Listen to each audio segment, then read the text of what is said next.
Hello and welcome to Affinity. We're going to look further at the pen tool, looking at how we can do curves with it. And the first place to go is up here to the pen mode.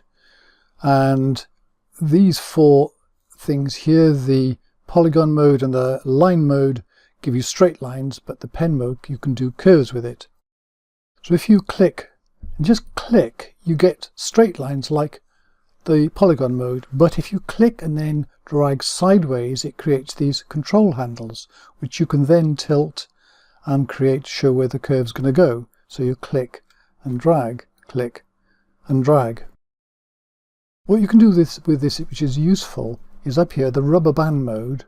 If I click that one on, now it tells me where that curve's going to be, so it gives me a little bit of a prediction, which can be helpful. And I'll often leave that on by default. And then double click to finish it. And there we go. The next one is the smart mode, and this sort of tries to do it without having to click and drag. So this one you click, click, click, click, and it's putting in handles there. But you can see the node there because it's a smart node with a dot in the middle of it.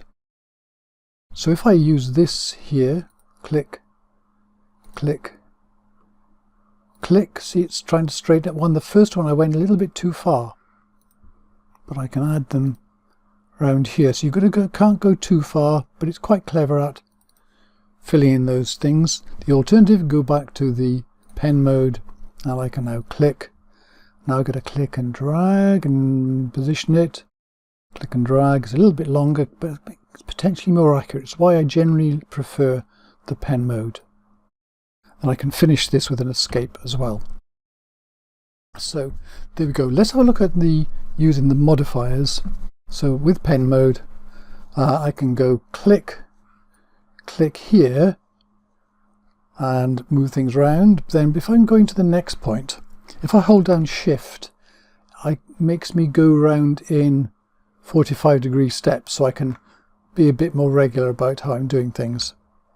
So if I click, but if I say, oh, I didn't want to put that there, or I want to go back and change something, if I hold down the control key, see the cursor turns into a small arrow, so we're now in the node mode. So I can go back, I can drag this round, I can adjust these, I can even drag the curve in the middle there, which will adjust the control nodes at either end.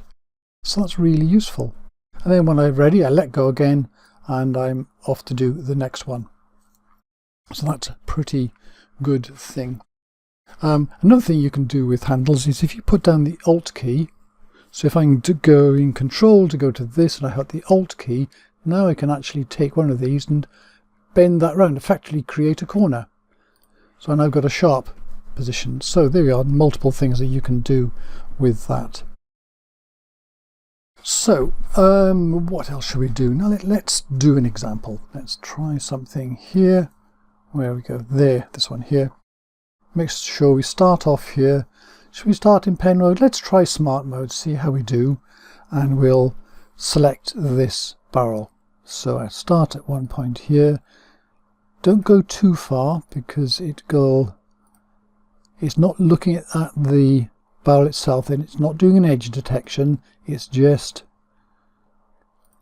trying to figure out from where you went what curves you might need next. So when you go around a corner, do some closer ones. You can go further away when it's not quite so varying.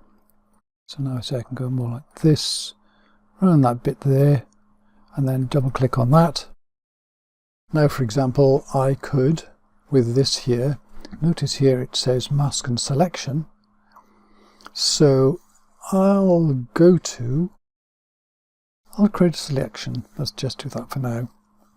And then I can do adjustments, curves, and I can say make that barrel a little bit darker so it doesn't stand out quite so much. I can hit Control D to get rid of the curves, and there we go.